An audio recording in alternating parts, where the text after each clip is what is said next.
നാരായണീൻ്റെ മൂന്ന് ആൺമക്കൾ എന്ന് പറയുന്ന മലയാള സിനിമ കണ്ടു. തിയേറ്ററിൽ നിന്നാണ് ഈ ചിത്രം കണ്ടിട്ടുള്ളത്. ശരൺ വേണുഗോപാൽ എഴുതി സംവിധാനം ചെയ്തിട്ടുള്ള സിനിമയിൽ അലൻസിയർ, ജോജു ജോർജ്, സുരാജ് വെഞ്ഞാറമൂട്, ഷെല്ലി കിഷോർ, സജിത മഠത്തിൽ, ഗാർഗി അനന്തൻ, തോമസ് മാത്യു തുടങ്ങിയവരൊക്കെയാണ് പ്രധാന താരങ്ങളായിട്ട് എത്തിയിട്ടുള്ളത്. ഈ സിനിമ എനിക്ക് ഇഷ്ടപ്പെട്ടു. നൊസ്റ്റാൾജിയയും അതുപോലെ തന്നെ വൈകാരികമായിട്ടുള്ള ഒരുപാട് നിമിഷങ്ങളും ഇമോഷണൽ ഡ്രാമയും കുടുംബ ബന്ധങ്ങളിലെ പ്രശ്നങ്ങളൊക്കെ ചേർത്തുകൊണ്ട് കുറച്ച് പ്രണയവും ഒക്കെ ആയിട്ട് വളരെ നല്ല ഒഴുക്കിൽ നീങ്ങുന്ന ഒരു സിനിമയായിട്ടാണ് തോന്നിയിട്ടുള്ളത്. വളരെ ഗ്രൗണ്ടഡ് ആയിട്ടുള്ള പച്ചയായിട്ടുള്ള ഒരുപാട് മനുഷ്യർ, കുറ്റങ്ങളും കുറവുകളും ഒക്കെയുള്ള ആളുകൾ, അവരിങ്ങനെ സ്വാഭാവികമായിട്ട് പെരുമാറുന്നതിൻ്റെ, അത് കാണുന്നതിൻ്റെ ഒരു സുഖം ഈ സിനിമ കാണുമ്പോൾ തീർച്ചയായിട്ടും ഉണ്ട്. കൂട്ടത്തിൽ നല്ല അഭിനേതാക്കളും പ്രകടനങ്ങളും കൂടി ആകുമ്പോൾ അതിനൊന്നുകൂടി മാറ്റുകൂടും. പ്രത്യേകിച്ചും ജോജുവിനെയൊക്കെ നമുക്ക് ഇത്തരം വേഷങ്ങളിൽ കണ്ടിരിക്കാൻ തന്നെ ഒരു പ്രത്യേക രസമാണ്. മരണം കാത്തു കിടക്കുന്ന തങ്ങളുടെ അമ്മയെ കാണാനായിട്ട് പല വഴിക്ക് പിരിഞ്ഞു പോയിട്ടുള്ള മൂന്ന് ആൺമക്കളും അവരുടെ കുടുംബവും അവരുടെ തറവാട്ട് വീട്ടിൽ കുറച്ച് ദിവസങ്ങൾക്ക് വേണ്ടി മാത്രമായിട്ട് ഒത്തുചേരുകയാണ്. അങ്ങനെ നമ്മളെ ഓരോ കഥാപാത്രങ്ങളായിട്ട് ഇങ്ങനെ പരിചയപ്പെട്ടുകൊണ്ട് നീങ്ങുകയാണ്. ആ രീതിയിലാണ് ഈ സിനിമ കഥ പറഞ്ഞ് മുന്നോട്ട് പോകുന്നത്. ഈ ഹോം കമ്മിങ് എന്ന് പറയുന്ന ഈ ഒരു തീമിൽ ഇതിനു മുമ്പും മലയാളത്തിലെ സിനിമകൾ ഉണ്ടായിട്ടുണ്ട്. തിങ്കളാഴ്ച നല്ല ദിവസം, രാപ്പകൽ, മഞ്ചാടിക്കുരു തുടങ്ങിയ സിനിമകളൊക്കെ ഈ ഒരു കാറ്റഗറിയിൽ പെടുത്താവുന്ന സിനിമകളാണ്.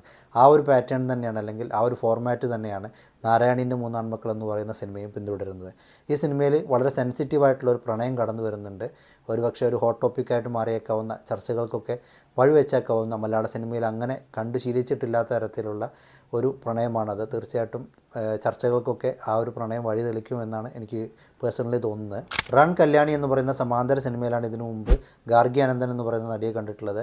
അതിനുശേഷം പിന്നീട് നാരായണീൻ്റെ മൂന്നാൺമക്കളിലേക്ക് എത്തുമ്പോഴും അവർ വളരെ നന്നായിട്ട് തന്നെ ആ വേഷം കൈകാര്യം ചെയ്തിട്ടുണ്ട്. കഴിവുറ്റൊരു നടി തന്നെയാണ്. മലയാള സിനിമയ്ക്ക് മുതൽക്കൂട്ടായേക്കാവുന്ന ഒരുപാട് നല്ല പ്രകടനങ്ങൾ വരാനിരിക്കുന്നുവെന്ന് തോന്നലുണ്ടാക്കുന്ന തരത്തിലുള്ള ഒരു നടി തന്നെയാണ് ഗാർഗി അനന്തൻ. അതുപോലെ തന്നെ തോമസ് മാത്യു ഇതിനു മുമ്പ് ആനന്ദം എന്ന് പറയുന്ന സിനിമയിലാണ് കണ്ടിട്ടുള്ളത്. ആ സിനിമയും ആ കഥാപാത്രവും അത്ര പ്രിയപ്പെട്ടതല്ലെങ്കിൽ കൂടി ഈ സിനിമയിലെ വേഷം തോമസ് മാത്യു വളരെ നന്നായിട്ട് തന്നെ ചെയ്തിട്ടുണ്ട്. അതുപോലെ തന്നെ അലൻസിയർ ആയാലും ജോജു ആയാലും അല്ലെങ്കിൽ സുരാജ് വെഞ്ഞാറമൂട് ആയാലും ഒക്കെ അവരൊക്കെ വളരെ കഴിവുറ്റ അഭിനേതാക്കളാണ്. അവർക്ക് അഭിനയിക്കാൻ സ്കോപ്പുള്ള വേഷങ്ങൾ തന്നെയാണ് ഈ സിനിമയിൽ കിട്ടിയിട്ടുള്ളത്. അതിൽ അവർ മൂന്ന് പേരും വളരെ നന്നായിട്ട് തന്നെ ചെയ്തിട്ടുണ്ട്. പേഴ്സണലി ജോജുവിൻ്റെ കഥാപാത്രത്തോടും പെർഫോമൻസിനോടും കുറച്ചും കൂടി കൂടുതലായിട്ടുള്ള ഒരു അറ്റാച്ച്മെൻറ്റ് അനുഭവപ്പെടുന്നുണ്ട്. അതുപോലെ തന്നെ ഷെല്ലി കിഷോർ, സജിത മഠത്തിൽ തുടങ്ങിയവരും വളരെ നന്നായിട്ട് തന്നെ അഭിനയിച്ചിട്ടുണ്ട്.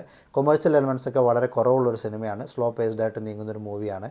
തീർച്ചയായിട്ടും സിനിമയുടെ ആ ഒരു ഒഴുക്കിനും താളത്തിനും ഒക്കെ അനുസരിച്ച് നീങ്ങാനുള്ള താല്പര്യവും സമയവും ഒക്കെ ഉണ്ടെങ്കിൽ തീർച്ചയായിട്ടും നിങ്ങൾക്കും ട്രൈ ചെയ്ത് നോക്കാവുന്ന ഒരു സിനിമ തന്നെയാണ് നാരായണീൻ്റെ മൂന്നാൺമക്കൾ. പേഴ്സണലി എനിക്ക് ഇഷ്ടപ്പെട്ടൊരു സിനിമയായിട്ട് മാറുന്നു.